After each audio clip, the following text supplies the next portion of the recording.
Đây chưa nhiều.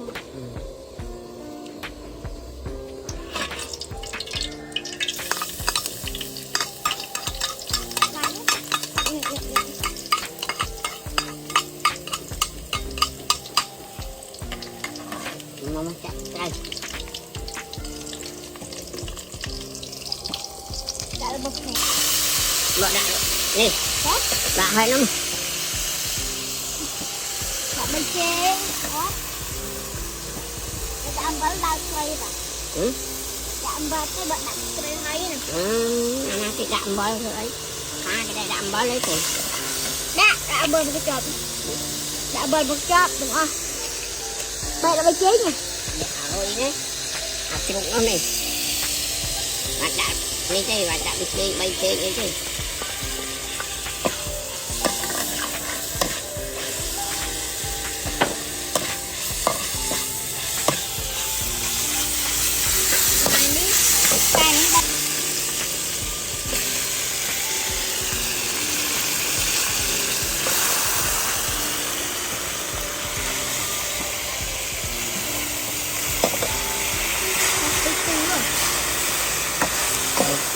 Quay ập tìa.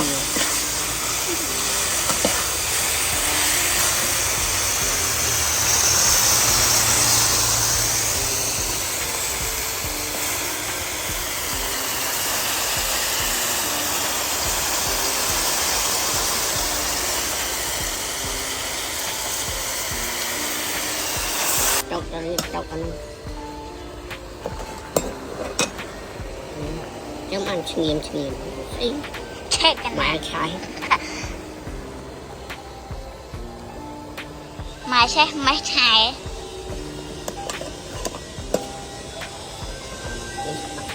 Hạt riêng đấy ta ăn nấu tôm hút bài chục nấu Mơ chục bò chục đặt bài chục thơm hút bài chục giết đê nhau coi chục đặt bái con này nè giết đê nhau rồi. để cho một này nó để cái ăn vô tràn nó thì mồ bà nha vô tràn này bà tích tao để anh cắt nó trơn lại anh lại cắt tràn nó sẽ loạt bà đấy tràn đã mà hô bác con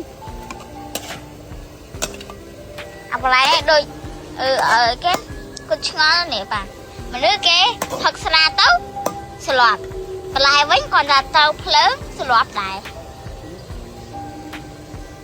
trâu phơi ở trong lắm kia mà mình được khát trâu phơi mới ngon cái đầu nó ngon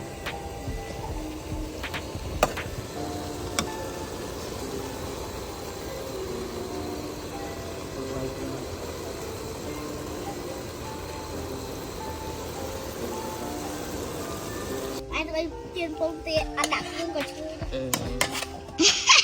sao anh làm bậy ơi anh thơm mồ bài hố ấy coi hai chị tụi ta trên phương hấp trên mồm gì cái là còn anh chụp sạch nhẹ mực phim rồi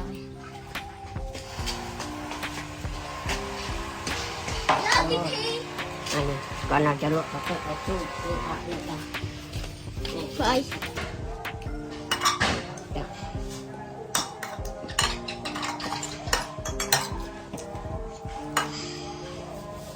ông của mình đi ca mà cả bài luôn chứ không màu anh này chúng mình ấy nhặt quay mà con tràn bây giờ xem một chút mình phải lên được đàn thì phải làm chuột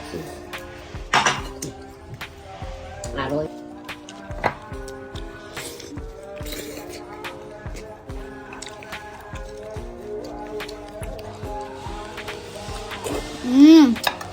ngon cho anh hộp ta chạm rồi hơi mà bà cô sao khai ra ơi anh ơi làm chân cô huê kia thùng co bạn bài tình tí ấy hay đai rương hay dùng co môn co đó liên thông xa làm vô tập teo bài rồi mà ông pu mình với ta mà xả bài ngồi thì nhom chung này tao nè nè ồ